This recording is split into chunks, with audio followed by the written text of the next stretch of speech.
¿Qué tal? ¿Cómo están? Nos alegra sobremanera estar nuevamente en su programa Tiempos de Libertad en Cristo Jesús. Hoy lunes 14 de mayo del año 2018.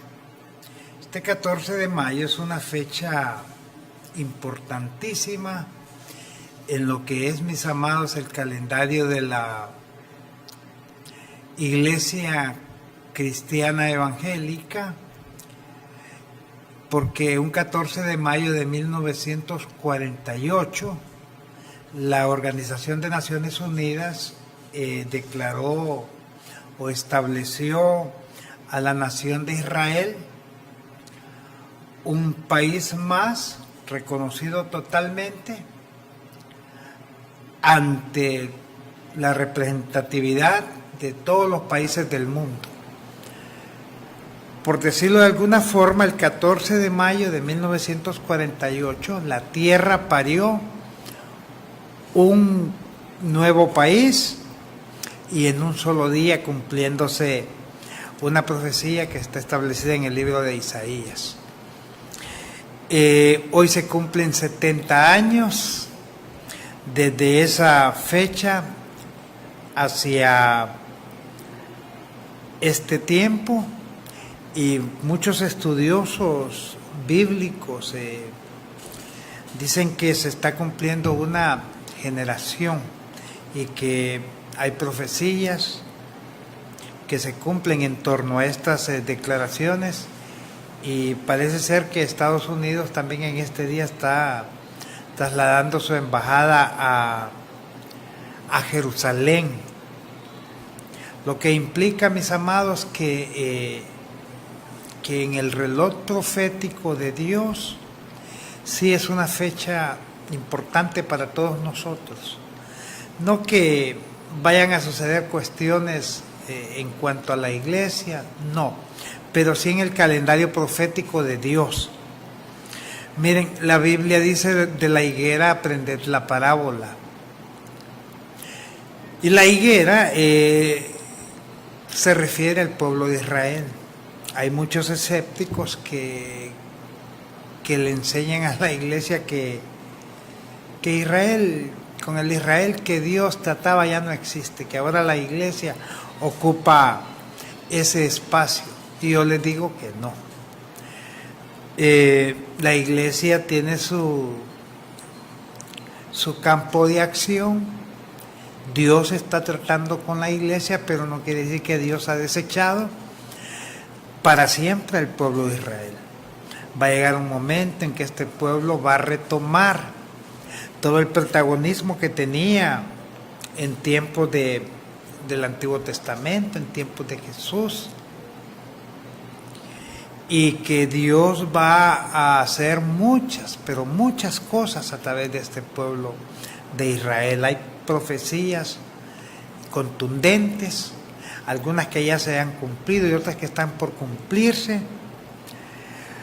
Y nosotros decimos enfáticamente que Israel es el reloj profético de Dios. Si nosotros queremos darnos cuenta cuáles son los acontecimientos que nos acercan a lo que es la segunda venida de nuestro Señor Jesucristo, hay que tener nuestra mirada puesta en Israel, puesto que Jesús en Mateo 24, en Mateo 25, Jesús da una serie de acontecimientos que van a suceder en el transcurso del tiempo, pero hay unos que Jesús dice, y cuando estas cosas se lleven a cabo, entonces vendrá destrucción repentina y el Hijo del Hombre aparecerá en las nubes y todo ojo le verá. Nosotros, en el caso particular, a través de los años, el estudio que hemos realizado, creo que la iglesia va a ser arrebatada antes de lo que la Biblia denomina lo que es la tribulación y el periodo de la gran tribulación. ¿Por qué la divido en dos? Porque es un periodo de 7 años. 7 años divididos en dos partes. 3 años y medio, primero, que es de una paz relativa pero mentirosa. Y 3 años y medio donde el anticristo se erige como Dios y empieza la represión, exige la adoración a él, y todo aquel que no lo adore pues va a perder la vida. Va a haber persecución enorme para todos aquellos que no renuncien a su fe en Cristo Jesús. A ese periodo le llamamos la gran tribulación. Pero anteriormente es el periodo donde él va a agarrar las piezas del ajedrez mundial y las va a colocar conforme a sus conveniencias. Él va a colocar cada pieza en su lugar y va a tener todo listo, porque el mundo es un campo de batalla, mis amados. Aquí a diario hay que estar luchando en el campo económico, en el campo laboral, en el campo financiero, en el aspecto social, toda la vida, día a día hay que luchar para salir adelante, y sobre todo en el campo espiritual. Dice la palabra de Dios que nosotros los cristianos no tenemos lucha contra carne ni sangre, sino contra huestes espirituales de maldad que habitan en las regiones celestes, que es una lucha diaria, que la lucha del cristiano es 24/7, 24 horas al día, 7 días a la semana. Entonces, no es esa cuestión de que hay una paz absoluta, no, hay una lucha. Si la diferencia es que los que estamos en Cristo Jesús tenemos nuestra confianza depositada en Dios, y que por malo que miremos los tiempos, los acontecimientos, sabemos que nosotros siempre vamos a salir adelante, triunfantes, no porque seamos poderosos o porque tengamos sapiencia o conocimiento o lo que usted quiera llamarle, no, es porque la mano de Dios nos guía.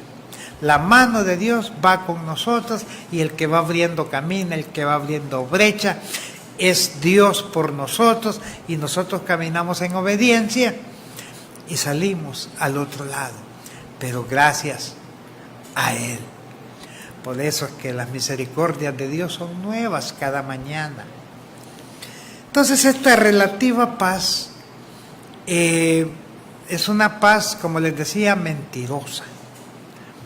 Va a sentar las naciones árabes con el pueblo de Israel, va a sentar a las naciones de Occidente, a firmar un tratado, un convenio de paz mundial, y se los va a echar a todos a la bolsa. Estoy hablando del anticristo, el que va a gobernar durante los 7 años de lo que llamamos de la tribulación y la gran tribulación. Cuando él se haya ganado la confianza, va a ser un acto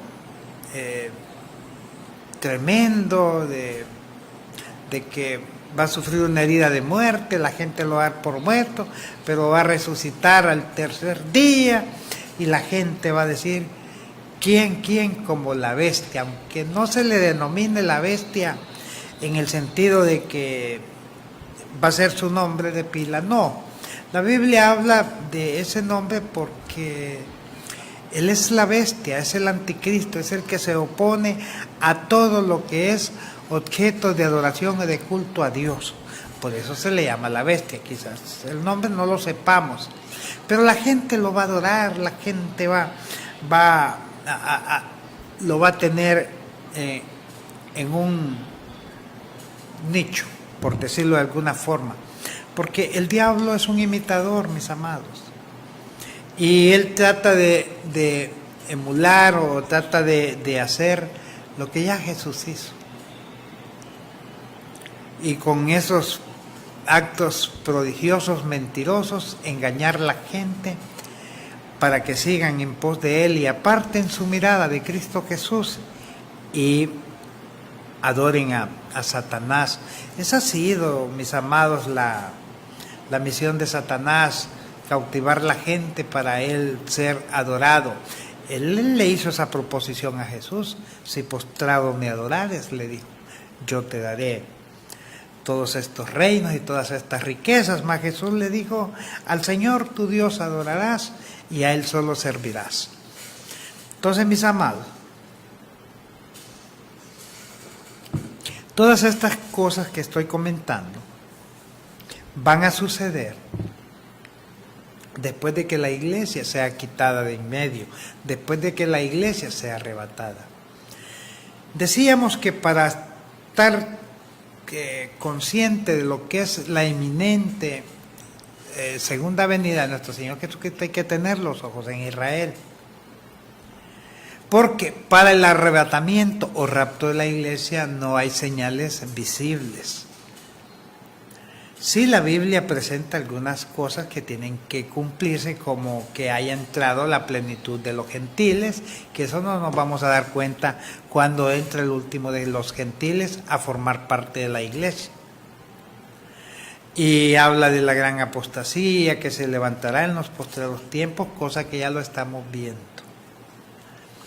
Se predica tanto, tergiversando la palabra de Dios, y eso es apostasía. Hombres o mujeres que una vez profesaron una fe sana, ahora andan predicando una palabra totalmente diferente, enseñando a la iglesia doctrinas exóticas que nunca fue la doctrina que se predicó a través de la palabra de Dios. Y ese es el tema precisamente, mis amados, de que queremos tocar hoy, sobre las doctrinas extrañas que se enseñan en la iglesia. Y quisiera hablarles sobre lo que es el reino ahora, que es el Kingdom Now, que es una doctrina que hace unos 30 años empezó a introducirse en las congregaciones cristianas, sobre todo en las de corte pentecostés o carismáticas, y que ahora pues tiene un gran campo, un gran radio de acción, y que ha encontrado terrenos fértiles en ministerios independientes, en ministerios apostólicos y proféticos, y muchos de los famosos predicadores de diferentes congregaciones han introducido este tipo de enseñanzas, y aquel evangelio sencillo, aquel evangelio puro que la iglesia conoció a través de los tiempos, ya no se está predicando, y en cambio se está sustituyendo por las enseñanzas de esta doctrina que se llama el Kingdom Now, o el reino ahora, que es una corriente teológica que, como les apuntaba, tiene ya mucho peso dentro de lo que son las congregaciones de corte pentecostés. No así la iglesia tradicional evangélica, que ya tienen una línea de acción definida y guardan los principios, guardan la doctrina. Entre los predicadores famosos del reino ahora ya falleció Myles Munroe, que falleció hace un par de años en un accidente de avión. Él iba en su avión y se estrelló en el mar y perdió la vida. Pero está predicadores como Cash Luna, Guillermo Maldonado es un férreo ponente de lo que es el reino ahora. Tenemos al mismo Dante Gebel y muchos otros famosos televangelistas que usted los puede ver por ahí en una cadena de televisión de Costa Rica que transmite para muchos países de América Latina y para Estados Unidos. Entonces, ahí ellos tienen sus mentores, sus maestros, y entre sus enseñanzas del reino ahora está el de tomar control sobre el aspecto social y político del mundo. Por eso es que en estas en esta doctrina se le enseña al cristiano a que hay que tomar control de lo que es la sociedad. Hay que tener alcaldes cristianos, hay que tener regidores, hay que tener diputados, hay que tener presidentes, porque de esa forma que vamos a ejercer el control político, y ejerciendo el control político pues es más fácil agarrar el control social. Por eso mucha gente, especialmente líderes, pastores, otros llamados profetas o apóstoles, dejan los púlpitos, dejan sus congregaciones para correr aventuras en pos de un cargo de elección popular, que se postulan para diputados, alcaldes, regidores, e incluso hasta para presidentes de la República. Miren cuánto cristiano hoy está compitiendo en cada país donde hay una elección para la presidencia de la República.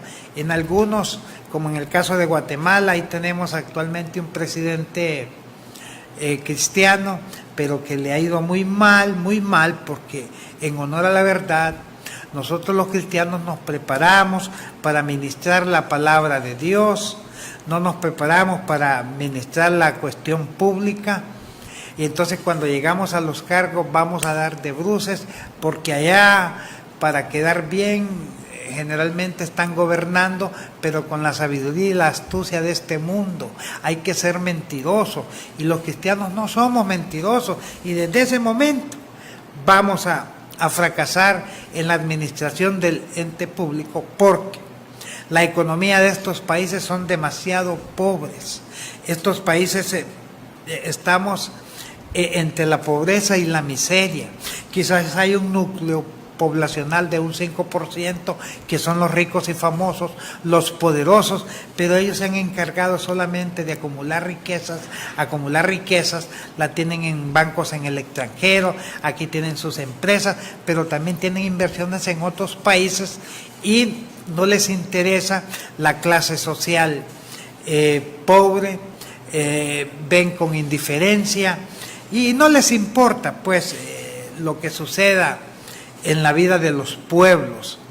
Entonces, por eso los gobernantes cristianos, cuando llegan al poder, tienen enormes problemas. Pero es que Dios, mis amados, no nos ha llamado a dejar el púlpito, a dejar el llamamiento que Él nos hizo de pastores, de evangelistas, de maestros, de administradores, de la obra de Dios, a dejarla para andar buscando puestos públicos. Y esta doctrina del reino ahora pues es la que estimula a los cristianos a buscar cargos públicos, porque la meta o la mira de la doctrina de esta corriente teológica del reino ahora es tomar el control en todos los aspectos. Esto se sale, mis amados, de lo que es el mandamiento fundamental de Jesús para la iglesia. Cristo dijo: vayan por todas las naciones, prediquen el evangelio a toda criatura. Evangelio, buenas nuevas, las buenas noticias del reino, si es que queremos usar la palabra reino. Las buenas nuevas de salvación. ¿Cuáles son estas buenas nuevas? De que todos somos pecadores, pero que Cristo murió por nosotros, y que en Cristo Jesús hay perdón de pecados, y que luego obtenemos la salvación y vida eterna. Esas son las buenas nuevas. Ese es el mensaje que Cristo dejó para la iglesia. Yo no estoy, mis amados, en contra de que hayan cristianos en puestos públicos. No estoy en contra de que lleguen hombres y mujeres de Dios a cargos de dirección. Lo que sí no veo bien es que alguien tenga que dejar, en el caso de pastores, gente que está al frente de una congregación, dejar su trabajo pastoral, el llamamiento, porque el pastorado es un llamamiento, mis amados. El ser maestro es un llamamiento, el ser evangelista es un llamamiento de Jesús. Y Jesús no te va a llamar a un ministerio para un par de años después decirte, no, deja este ministerio, que ahí no, yo no te llamé a esto, lo que quiero es que busques un cargo de elección popular. Yo no creo que Jesús vaya a actuar de esta forma, porque el llamamiento de Dios y sus dones, mis amados, son irrevocables.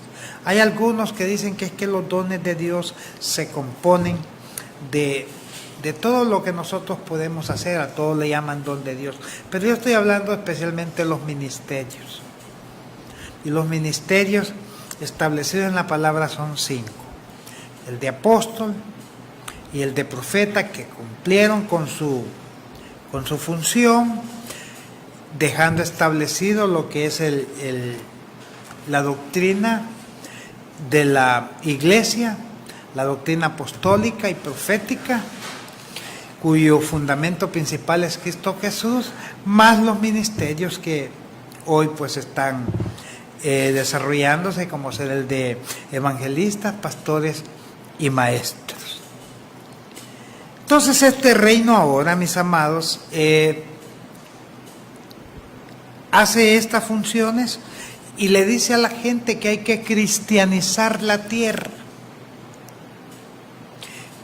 Que el policía se convierta a Cristo, que el vigilante se convierta a Cristo, que el ama de casa se convierta a Cristo, que el que desempeñe cualquier función, y que todo en la tierra toda persona tiene que convertirse a Cristo, para que de esta forma nosotros establecemos el reino y Cristo viene. Tratan de establecer un reino sin Cristo Jesús. Nosotros en lo particular, en lo personal, como muchos cristianos a nivel mundial, creemos que el reino de Dios lo va a venir a establecer nuestro Señor Jesucristo de una forma literal, que estamos viviendo en este momento un reino espiritual, pero que no se trata de establecer un reino literal, porque eso lo va a hacer Jesús en su segunda venida, cuando Él toque tierra, cuando ponga sus pies ya por segunda vez. Él va a establecer lo que la Biblia le llama el reino milenial. Ahí va a ser un reino literal donde Jesús va a gobernar a todas las naciones de la tierra, y dice la Biblia que con vara de hierro. Entonces nosotros como iglesia no podemos pretender establecer un reino sin Jesús. O decir, le vamos a preparar ya todo a Jesús para que Él solo venga a sentarse en la silla. No, Jesús, miren, va a llegar a esta tierra antes de que empiece lo que la Biblia llama la batalla de Armagedón, donde el anticristo va a reunir los ejércitos de la tierra para destruir a la nación de Israel. Ahí el Hijo del Hombre hace su aparición por segunda vez en esta tierra, destruye todos estos ejércitos, al falso profeta, a la bestia, al anticristo. Ellos son echados al lago de fuego que arde con azufre, y Satanás es atado por 1000 años. Eso es lo que nos dice la palabra. Claro, hay gente que no comparte este criterio y lo ven todo de una forma simbólica, lo ven todo de una forma ya espiritual, y dicen que más que todo eso es un simbolismo. No, yo creo que esta cuestión es literal, que Jesús va a venir a establecer su reino por 1000 años, que va a destruir estos ejércitos y que Satanás va a ser atado. Y que de ahí en adelante Jesús pues va a dar una muestra de lo que es su reino, de lo que es su administración. Porque esto contradice de una forma a aquellos que están diciendo que en este momento ya Jesús está gobernando. Dicen que ya estamos viviendo el reino, porque el reinado de Jesús es eterno y que Él ya está gobernando. Ahí diferimos en estos puntos de vista, mis amados, porque nosotros en lo personal no podemos o no concibo un reinado de Jesús en este momento, viendo cómo la vida ha perdido valor, cómo se ha implementado el pecado, ha caminado a pasos agigantados, la maldad del mundo es mucho mayor que la que fue aún en los días de Sodoma y Gomorra, que la maldad que hubo en los tiempos de Noé, hoy es superior. Los países están emitiendo leyes contra los principios eternos de Dios. La sociedad se ha convulsionado, los derechos humanos, los derechos de la mujer, los derechos individuales, todos en contra de los principios divinos de Dios. Se echan hombre con hombre, pero ya están legalizando esta relación mujer con mujer, con leyes emitidas en los congresos, en los parlamentos de los diferentes países del mundo, en franca oposición a lo que Dios dijo, que el hombre no debería echarse con ningún hombre, que son malditos. Mujer con mujer, sacando la palabra de las escuelas, de las universidades, y dando permisos en muchos países para que se erijan templos públicos para adorar a Satanás. Miren, y lo peor es que lo hacen desde los congresos, desde los senados, que el pecado siempre existió, que este tipo de cuestiones aberrantes han existido por toda la humanidad, es cierto, pero nunca se había legislado para que se hiciera esto de forma legal, siempre se hizo contra las leyes de los diferentes pueblos, de los diferentes países, aunque se practicara regularmente, pero ahora es todo lo contrario. Ahora ya no se peca contra Dios solo de forma individual, sino que se peca ya como nación, como país. Gracias a Dios que aquí en Honduras nuestros legisladores tienen pues esta sabiduría que viene de lo alto. Hace un par de días emitieron